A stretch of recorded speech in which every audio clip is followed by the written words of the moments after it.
Hello, good morning everybody. हमारा offline अभी 2-3 दिन के लिए बंद है, पर ऑनलाइन तो चालू ही है। एमसीक्यू का पैम्पलेट निकालो, पेज नंबर 36। पेज नंबर 36 देखो, इस पे लिखा होगा partnership final account. MCQ of partnership final account ऐसा लिखा होगा।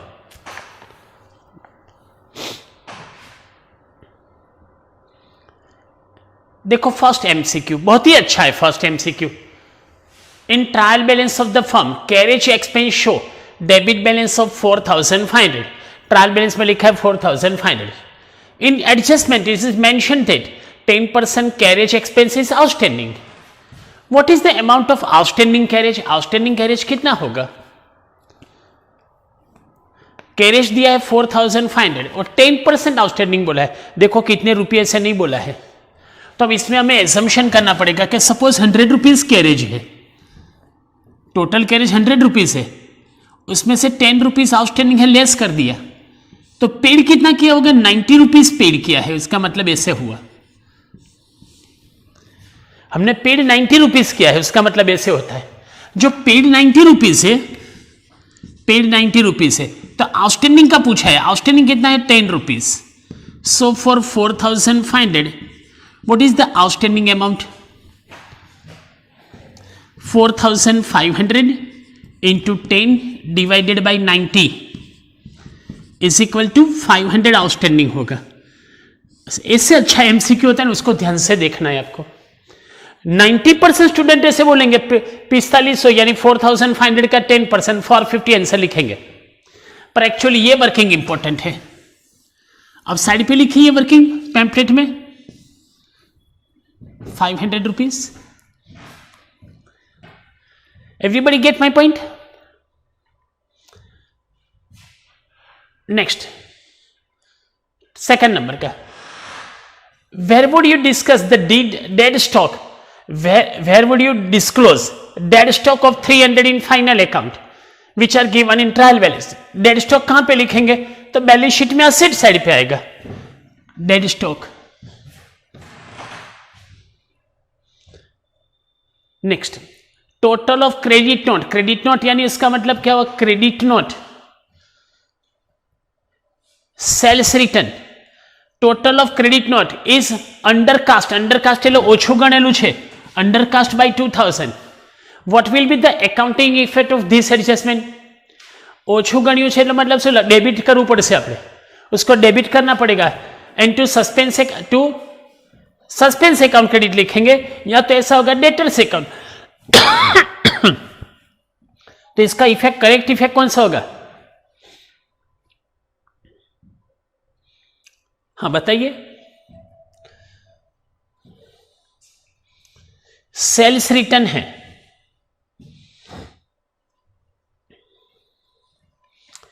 Added in purchase and creditors, to be added in sales and debtors both।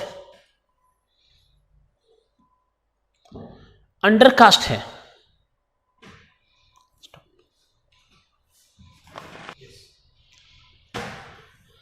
D इस इफेक्ट आएगा।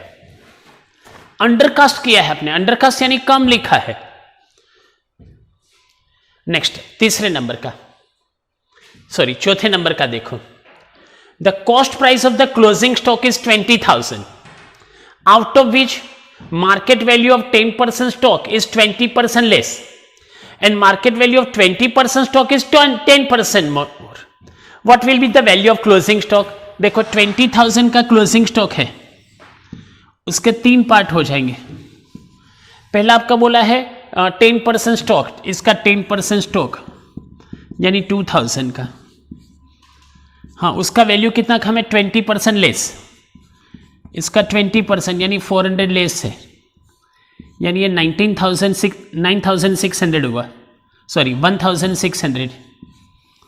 दूसरा आपको स्टॉक बोला है 10%, सॉरी हाँ, while market value of 20% stock, 20% stock वो 4,000 का हुआ, उसका कीमत 10% ज़्यादा है प्लस 10% यानी 400 रुपीज़, 4,400। और बैलेंस 70% स्टॉक है, यानी 14,000, वो तो वैसा ही है। तो what is the closing stock? तो 1,600 प्लस ये 4,000, whichever lesser is consider होगा ना, 4,400 नहीं 4,000 प्लस 14,000, ये तीनों का टोटल करो 19,600, ये क्लोजिंग स्टॉक हुआ। तो देखो 19,600 ऑप्शन है, हाँ बी। वर्किंग करके रखो, जिसका जरूरी है उसका वर्किंग करके रखो। अब नेक्स्ट 5वें नंबर का एमसीक्यू, ये भी पहले एक बार आ चुका है, फिर भी मैं अभी फिर से समझाता हूं आपको। The balance of the lease hold building on 31st December to underline 31st December 2006 is 70,000. Acquired on 1st July, underline 1st July for 5 years. What will be the return of during the year? अच्छा, आपने purchase कब किया था? 1st July 7 को, 1st July 2004 को, बराबर 1st July 2004। ये year आपका खत्म हो जाएगा 31st December 4 को, यानी 6 महीना, आधा साल चला गया है। फिर 1st January 2005 to 31st December 2005, ये दूसरा 1 साल चला गया। ये तो 2006 का ईयर है, यानी 1.5 year इज ओवर, इतना साल आपका चला गया है। आपको बोला है 31st December 2006 का बोला है। अच्छा, वैल्यू कितना है इसके अंदर देखो 70,000। टोटल हमने 5 साल के लिए ये एसेट लिया था, उसमें से 1.5 year तो चला गया, तो बाकी का कितना बचा है? 3.5 year। ये बैलेंस मेरे पास है। बिल्डिंग कितना दिया आपको? 70,000 divided by 3.5 is equal to, तो ये डेप्रिसिएशन का अमाउंट मिल जाएगा 20,000 डेप्रिसिएशन, रिटर्न ऑफ डेप्रिसिएशन। अच्छा, तो व्हाट इज अमाउंट? किसको टिक करेंगे? 20,000, डी आंसर को। ऐसे अच्छे एमसीक्यू होते हैं ना, उसको आपको ध्यान से देखना है, चालू तो बहुत है। नेक्स्ट वन 6 नंबर का देखो,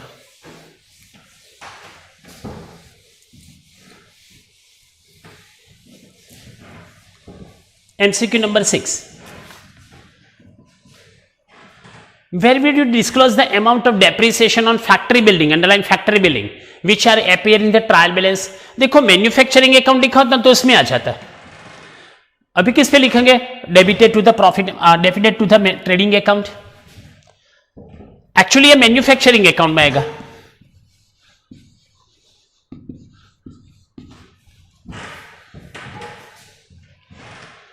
next, carriage expense is 900, 1/3 carriage expense outstanding, उसको अंडरलाइन करो। The proportion of carriage inward and carriage outward 2:3, what will be the total carriage inward कितना होगा? अच्छा देखो, ऐसा बोला है 1/3 आउटस्टैंडिंग है। सपोज के एक होता है, उसमें से 1/3 आउटस्टैंडिंग है, तो 2/3 पेड किया है ये। इफ पेड 2/3 है, पेड 2/3 है, तो टोटल कैरेज कितना है? कैरेज 1 रुपया, 1 रुपया था ना, 1 रुपया। सो फॉर 900 रुपीज, 900 दिया है अंदर, हाँ। What is the total carriage?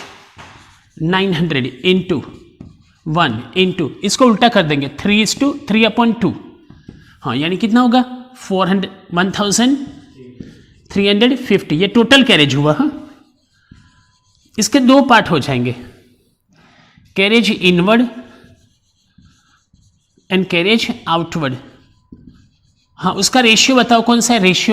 Ratio है 2:3, तो इसका 2:3 करो, कितना होता है? हमें तो इनवर्ड का ही पूछा है वैसे तो। हाँ, कितना आता है? 540। अच्छा, सपोज के कैरेज आउटवर्ड का पूछते तो कितना होता? 810। हमें यह पूछा है कैरेज इनवर्ड कितना होगा? 540।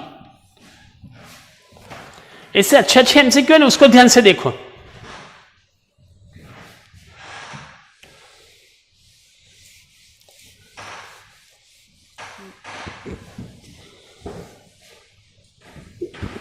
Next one, MCQ number 8. In trial balance of the firm, furniture 9,000 and depreciation on furniture 1000 are show.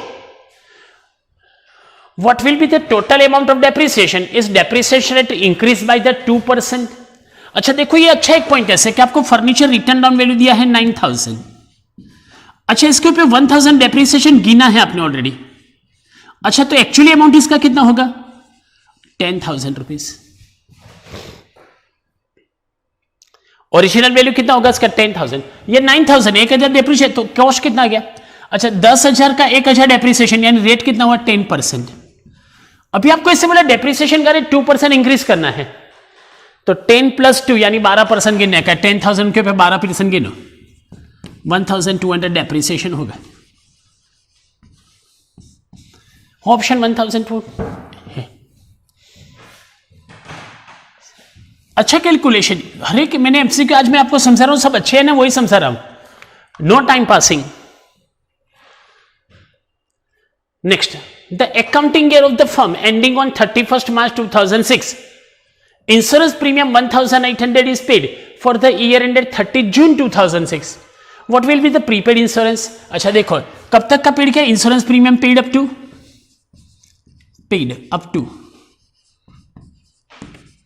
30th June 2006, year ended, year कब खत्म होता है, ईयर एंडेड 31st March 2006, इसका मतलब वो 3 मंथ का प्रीपेड किया है, 3 मंथ्स प्रीपेड, पूरे साल का कितना है 1800 रुपया, 1800 दिया है ना, हाँ 1800, तो 3 मंथ का कितना प्रीपेड है 3/12, 450, 450 को टिक करो। अब पुराना नोट निकालोगे तो ये सब मिलेगा आपको अंदर। Next, which of the following expenses financial नाણાકીય ખર્ચો કયો છે, expense interest on capital, interest on drawing तो इनकम है, क्रेडिट साइड पे लिखते पता हो तो आपको। Next, which of the following is not a selling expense, तो देखो ऐसा है, salary to salesman selling expense है, पैकिंग एक्सपेंस सेलिंग एक्सपेंस है, कैरेज आउटवर्ड जावक माल गाड़ा भाड़ू ये पण सेलिंग एक्सपेंस है, carriage inward is a expense on purchases, tick करो। Which of the following is a current asset, कैसे पता चलेगा, टच करोगे तो पता चलेगा करंट आएगा वो करंट एसेट है, नहीं ऐसा नहीं है, देखो building fix asset, machine fix asset, pattern fix asset, intangible asset है, और बिल्स रिसीवेबल करंट एसेट है, टिक करो बिल्स रिसीवेबल को। Which of the following is not a fix asset, इसमें से फिक्स एसेट कौन सी नहीं है, स्टॉक ऑफ द गुड्स वो करंट एसेट है। Which of the following expenses है एडमिनिस्ट्रेटिव वहीवटનો ખર્ચો કયો છે, salary to employee, staff management के लिए होता है, ऐसे थे आपके ये 14 MCQ। आपको पैम्पलेट में आंसर भी दिया हुआ है पर मैंने समझा कि आपको लिखा है सब, आंसर को पहले मत देखो, पहले मैं जो पढ़ाता हूं वही देखो।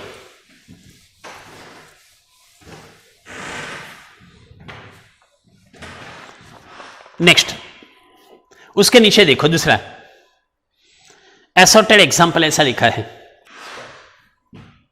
उसमें देखो पहले नंबर का, विच of the following is a fix asset, furniture, furniture is a fix asset.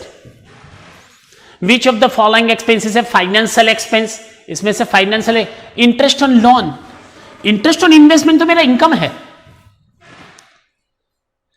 Which of the following is a current asset, इसमें से करंट एसेट कौन सी है, लूज टूल्स, छूटा औजारों, loose tools. On which amount debt, which amount of the debtors discount reserve on the debtors is created, देखो generally क्या आते हैं, ये डेटर्स मानो कि सपोज है आपके पास डेटर्स, उसमें से पहले बेड प्लेस करते हैं हम, याद होगा आपका एडजस्टमेंट का बेड प्लेस करते हैं, बैलेंस जो है उसके ऊपर बेड रिजर्व रखते हैं, पता है ना, BDR बेड रिजर्व। ये डाउटफुल डेटर उसके ऊपर बेड रिजर्व रखते हैं, डाउटफुल डेटर्स के ऊपर बेड रिजर्व रखते हैं, बैलेंस हुआ तो ये गुड डेटर हो गया, उसके ऊपर डिस्काउंट रिजर्व रखते हैं।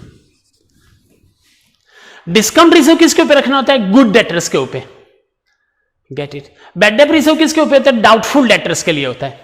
अच्छा, तो इसमें से कौन सा आंसर है? On which debtor discount reserve is created, तो गुड डेटर्स को टिक करो, good debtors. Where would you disclose the amount of depreciation of the factory machinery which are given in trial balance trading account? वैसे generally क्या होना चाहिए? Manufacturing.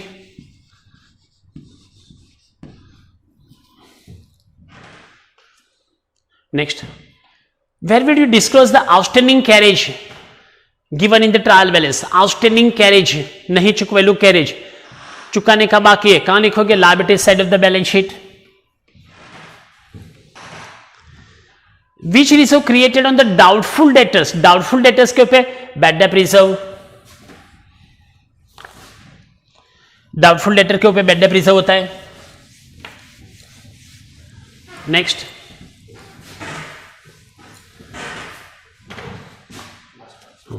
Which account is prepare to find out divisible profit? अच्छा, trading account बनाते हैं उसमें gross profit मिलता है, प्रॉफिट एंड लॉस अकाउंट बनाते हैं उसमें नेट प्रॉफिट मिलता है, और profit and loss appropriation account बनाते हैं उसमें डिविजिबल प्रॉफिट मिलता है। तो क्या बनाने का? Profit and loss appropriation account.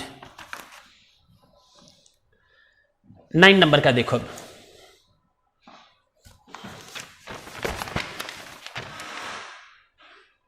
हाँ, विच of the following expense is not selling expense?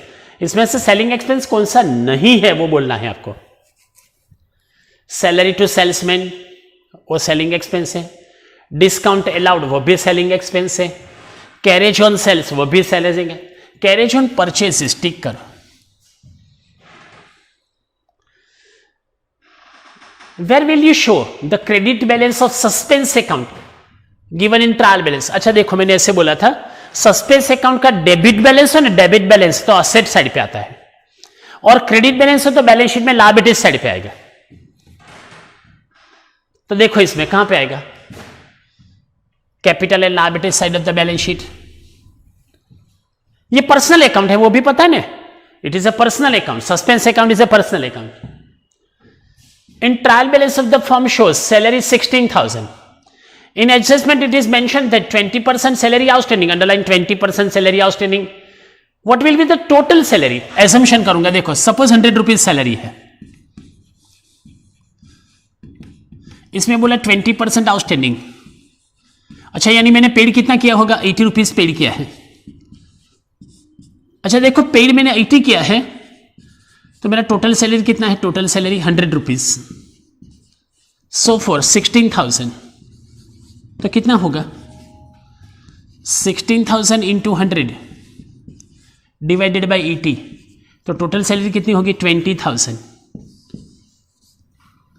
20,000 option है,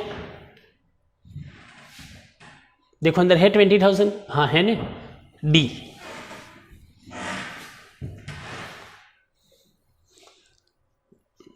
carriage expenses 18,000.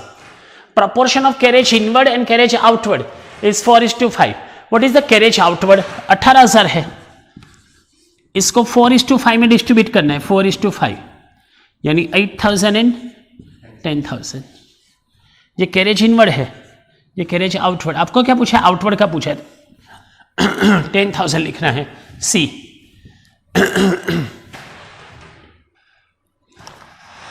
What is interest on investment of the provident fund?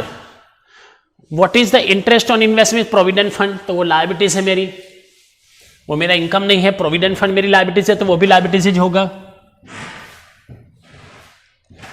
Next 14 number का, where will you disclose the trade expense in the final account?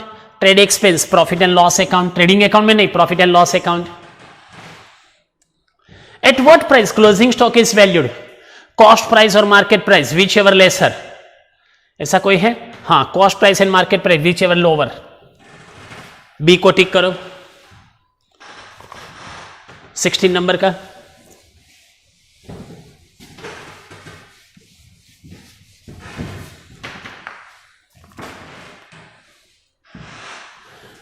in partnership generally to which account balance of the firm's profit and loss account is transfer? देखो, trading account का total करते हो उसको profit and loss account में transfer करते हैं। Profit and loss account का total है वो कहां ट्रांसफर करते हैं? Profit and loss appropriation account में। And profit and loss appropriation account का टोटल कहां ट्रांसफर करते हैं? कैपिटल अकाउंट में। अच्छा, आपको बोला है प्रॉफिट एंड लॉस अकाउंट का कहां ट्रांसफर करते हैं, तो profit and loss appropriation account में। Profit and loss appropriation account is a part of the profit and loss account. ये प्रॉफिट एंड लॉस अकाउंट का एक टुकड़ा है ये तो। Which is the main object of preparation of profit and loss account? Profit and loss account क्यों बनाते हैं? To find out net profit and net losses. Which reserve is created on good debtors? Discount reserve. Good debtors के ऊपर discount reserve and doubtful debtors के ऊपर bad debt reserve होता है। If closing stock given in trial balance there will you disclose in final account. अच्छा, closing stock adjustment में दिया होता है तो 2 इफेक्ट होता है। कौन सा 2 इफेक्ट होता है? ट्रेडिंग अकाउंट के क्रेडिट साइड, बैलेंस शीट में असेट साइड। पर अब क्लोजिंग स्टॉक ट्रायल बैलेंस में दिया तो there is only 1 effect, balance sheet में असेट साइड पे आएगा। तो देखा कोई ऑप्शन है ऐसा? हाँ, asset side of the balance sheet. Credit balance of partners current account. अच्छा, ऐसे कैपिटल अकाउंट का तो ऑलवेज क्रेडिट बैलेंस होता है, पर करंट अकाउंट का डेबिट भी हो सकता है। चालू खातु है ने, करंट अकाउंट यानी चालू खातु, पार्टनर्स ना चालू खातु, तो एम डेबिट बैलेंस पर हो सके, क्रेडिट बैलेंस पर भी होता है। डेबिट बैलेंस होता है असेट साइड पे लिखते हैं और क्रेडिट बैलेंस होता है लायबिलिटी साइड पे लिखते हैं। आपको क्या पूछा? क्रेडिट बैलेंस, तो कहां लिखोगे? Liability side of the balance sheet. 22 number का, how is the interest on provident fund investment showing the balance sheet? Provident fund investment, interest on provident fund investment added in provident fund account. Provident fund में add कर देते हैं। 23 number का थोड़ा ऊंचा कीजिए। हाँ देखो, where will you show the outstanding wages given in the trial balance of the final account? Outstanding wages कहां पे लिखोगे?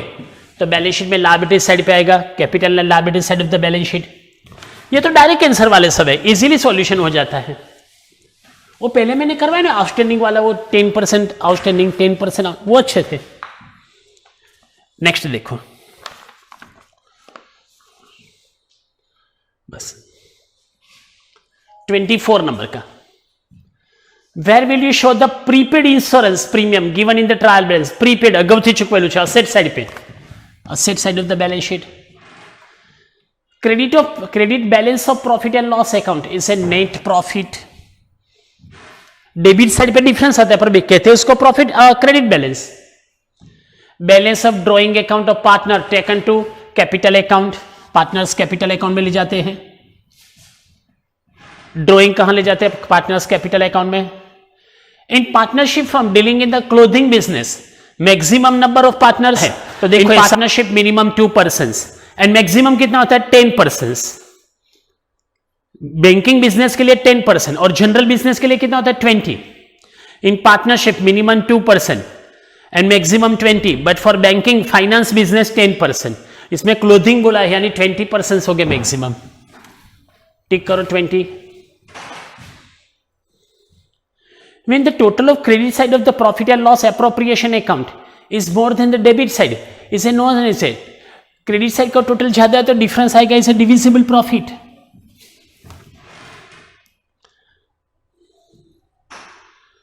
Where will you show the depreciation on machinery given in the trial balance? Actually manufacturing account debit होता है, पर यहां manufacturing नहीं बोला तो debit side of trading account लिखो।